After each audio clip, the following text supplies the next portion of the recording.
के बारे में जानते हैं। तीसरी पंचकन्या है तारा। तारा एक अप्सरा थी जो समुद्र मंथन के दौरान उत्पन्न हुई थी। उसकी सुंदरता और दिव्यता देखकर बाली और सुषेण दोनों ही उसे अपनी पत्नी बनाना चाहते थे। इस विवाद को सुलझाने के लिए यह निर्णय लिया गया कि जो तारा के बाईं ओर खड़ा होगा वह उसका पति होगा और जो दाहिने हाथ की ओर खड़ा होगा वह उसका पिता माना जाएगा। इस प्रकार तारा का विवाह बाली के साथ संपन्न हुआ। बाली के वध के बाद तारा को अत्यधिक दुख हुआ। बाली को छल से मारा गया था और यह जानकर तारा का हृदय विदीर्ण हो गया। शोक और क्रोध से भरी तारा ने श्री राम को कोसा और उन्हें एक श्राप दिया। उसने कहा कि भगवान राम अपनी पत्नी सीता को पाने के बाद जल्द ही खो देंगे। तारा ने यह भी भविष्यवाणी की कि अगले जन्म में श्री राम की मृत्यु उसके पति बाली के ही द्वारा होगी। इस श्राप के परिणाम स्वरूप भगवान विष्णु ने अपने अगले अवतार में श्री कृष्ण के रूप में जन्म लिया। उनके इस अवतार का अंत एक शिकारी भील जरा के हाथों हुआ, जो वास्तव में बाली का पुनर्जन्म था। क्या आप पंचकन्याओं के बारे में जानते हैं?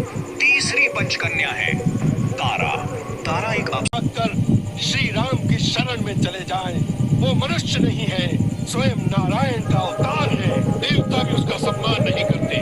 वो कहेंगे कि मृत्यु के डर से रावण ने हार स्वीकार कर ली। तुम्हारा मन और शरीर दोनों थक गए हैं। जाओ अपने महल में जाकर विश्राम करो। यह युद्ध रावण का है और रावण इसे अकेला ही लड़ लेगा।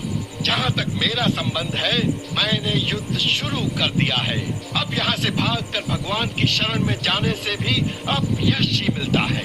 इसलिए मैं एक वीर की भांति भगवान के हाथों मरने जाऊंगा। यदि मेरी मृत्यु भी लिखी है तो मैं एक वीर की भांति अपनी आन के साथ इस प्रकार मरूं कि राम भी मेरी वीरता की प्रशंसा में नतमस्तक हो जाए। अब भी समय है पिताश्री, आप सीता का मोह त्याग कर श्री राम की शरण में चले जाएं। वो मनुष्य नहीं है, स्वयं नारायण का अवतार है। देवता भी उसका सम्मान नहीं करते। वो कहेंगे कि मृत्यु के डर से रावण ने हार स्वीकार कर ली। तुम्हारा मन और शरीर दोनों थक गए हैं। जाओ अपने महल में जाकर विश्राम करो। यह युद्ध रावण का है और रावण इसे अकेला ही लड़ लेगा। जहाँ तक मेरा संबंध है, मैंने युद्ध शुरू कर दिया है। अब यहाँ से भागकर भगवान की शरण में जाने से भी अब यश ही मिलता है। इसलिए मैं एक वीर की भांति भगवान के हाथों मरने जाऊंगा। यदि मेरी मृत्यु भी लिखी है तो मैं एक वीर की भांति अपनी आन के साथ इस प्रकार मरूं कि राम भी मेरी वीरता की प्रशंसा में नतमस्तक हो जाए। अब भी समय है पिताश्री, आप सीता का मोह त्याग कर